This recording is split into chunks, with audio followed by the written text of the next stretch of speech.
আসসালামু আলাইকুম। প্রিয় দর্শক, আপনারা হয়তো লক্ষ্য করছেন কিনা যে তারেক রহমান সাহেব এই যে নির্বাচনী প্রচারণা শুরু করার পর থেকে খুব সম্ভবত গণভোটের ভোটের পক্ষে কথা বলেন নাই আর কি, ভোটে ভোট চান নাই। এই প্রথম উনি গণভোটে ভোটের পক্ষে প্রচার করলেন আমার কাছে মনে হয়। কিন্তু এর আগে যদি কইরা থাকে প্রিয় দর্শক, তো আপনারা কমেন্ট করে জানায়েন, কিন্তু আমার মনে হয় না। গণভোটে ভোট চাইলেন তারেক রহমান।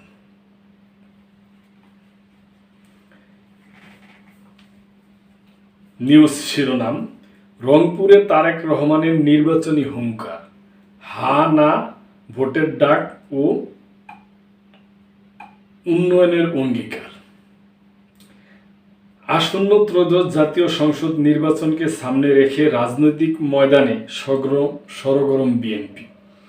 এরপর রংপুরের কালেক্টর ঈদগাহ ময়দান থেকে নেতাকর্মীদের এক নতুন বার্তা দিলেন দলটির বর্তমান প্রধান তারেক রহমান।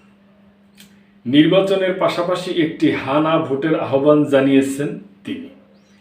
একই সাথে রংপুর অঞ্চলকে ঢেলে সাজানো একগুচ্ছ প্রতিশ্রুতি দিয়েছেন।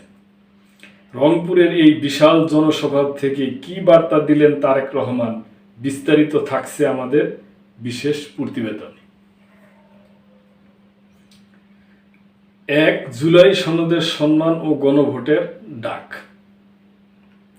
প্রতিবেদনের শুরুতেই আসবে সেই চমকপ্রদ ঘোষণা। তারেক রহমান জানিয়েছেন, আসন্ন নির্বাচনে ধানের শীষ প্রতীকে ভোট দেওয়ার পাশাপাশি একটি দ্বিতীয় ব্যালট পেপার থাকবে। সেখানে জুলাই সনদ বা জুলাই বিপ্লবের চেতনাকে সম্মান জানিয়ে ভোটারদের ভোট দেওয়ার আহ্বান জানিয়েছেন তিনি। তার মতে, ছাত্র জনতার এই গণঅভ্যুত্থান কোনো নির্দিষ্ট রাজনৈতিক দলের ইশারায় হয়নি, এটি ছিল জনগণের পুঞ্জীভূত ক্ষোভের বিশ্লেষণ।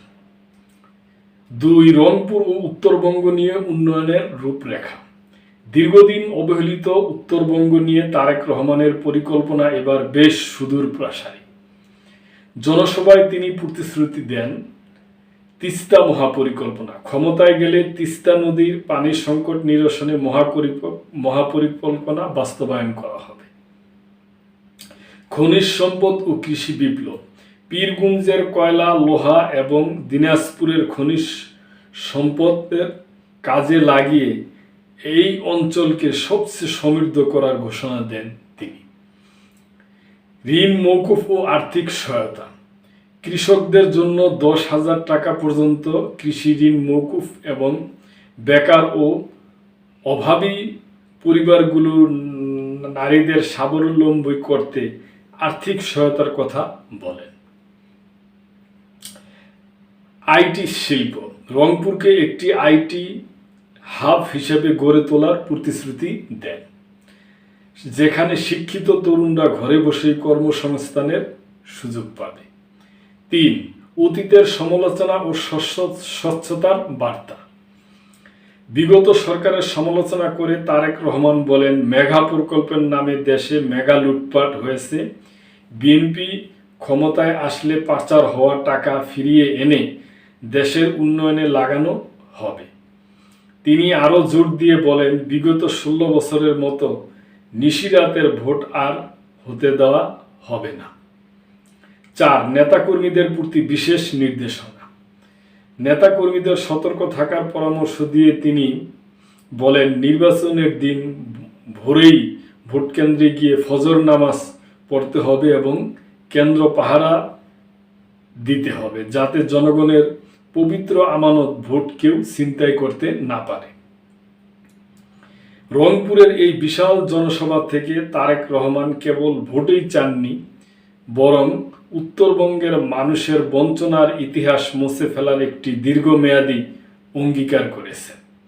একই সাথে জুলাই বিপ্লবের শহীদ আবু সাইদ এবং ওয়াসিমদের আত্মত্যাগের মূল্যায়ন করার কথা বলে আবেগীয় সংযোগও তৈরি করেছেন। এখন দেখার বিষয় তারেক রহমানের এই হা না ভোটের কৌশল রাজনৈতিক মহলে কেমন সাড়া ফেলে।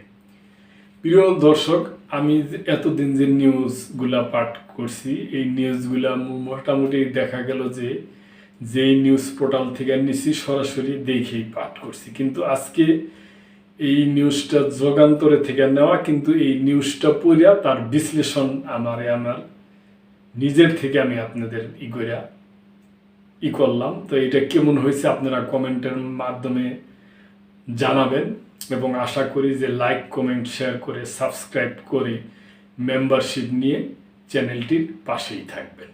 আল্লাহ হাফেজ।